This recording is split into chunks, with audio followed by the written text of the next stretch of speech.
Hello বন্ধুরা, welcome to only sports view. তো এই ভিডিওতে বেশ কিছু ফুটবল আপডেট আছে, মোহনবাগান ও ইস্ট বেঙ্গল নিয়ে বেশ কিছু ইনজুরি আপডেট আছে। তো ভিডিওটি সবাই শেষ অবধি দেখো, আর চ্যানেলে নতুন হয়ে থাকলে চ্যানেলটি সাবস্ক্রাইব করে পাশে থাকা বেল আইকনটি অন করে পাশে দেখো। তো ফার্স্টে দিমিত্রি বেতাদসের আপডেট। তো অপেক্ষার অবসান, বস আসতে চলেছে।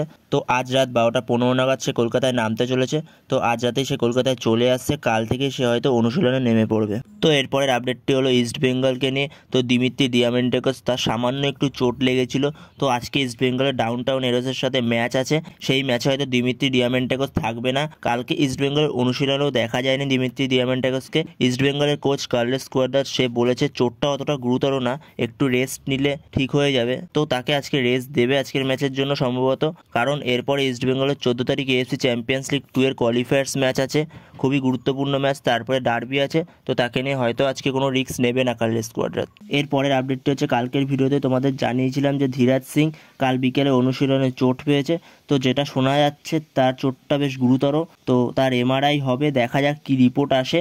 তো তার চোট দেখে যেটুক বোঝা গেছে সে হয়তো ডুরান্ড কাপে আর খেলতে পারবে না। তো মোহনবাগানের এই মুহূর্তে ডুরান্ডের 3 জন রেজিস্টার করা গোলকিপারদের মধ্যে 2 জনেরই চোট।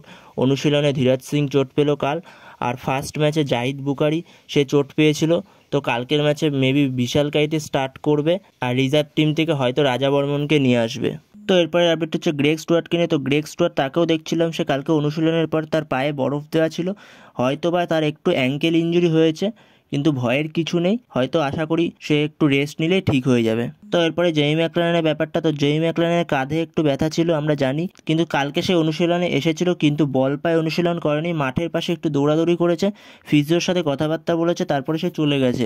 এবং এই কারণেই তাকে 8 তারিখের ম্যাচের স্কোয়াডে রাখা হয়নি, যেহেতু তার এই চোটটা রয়েছে সেই জন্যই। তো এখন যেটুক মনে হচ্ছে সবুজ বেগুন সমর্থকরা একবারে জেমি আর ডিমিকে দুজনকেই একেবারে ডার্বিতে দেখতে পাবে, এবং আশা করি তাড়াতাড়ি তারা সুস্থ হয়ে যাবে। তো এরপরে প্রীতম কোটাল, তার একটা ইন্টারভিউর কথা বলি। তিনি জানালেন যে কেরালার সাথে যে মোহনবাগানের যুব ভারতীতে ম্যাচটা হয়েছিল, সেই ম্যাচে যে সেলিব্রেশনটা করেছিল মোহনবাগান হেরে যাওয়ার পরে, সেটা কেরালা ফ্যান্সদের আনন্দ দেওয়ার জন্য সেলিব্রেশনটা করেছিল, মোহনবাগান ফ্যান্সের উদ্দেশ্যে নয়। সে বলে প্রীতম কোটাল এতটাও খারাপ হয়ে যায়নি যে প্রীতম কোটাল মোহনবাগানকে হারিয়ে সেলিব্রেশন করবে। সে বলে আমি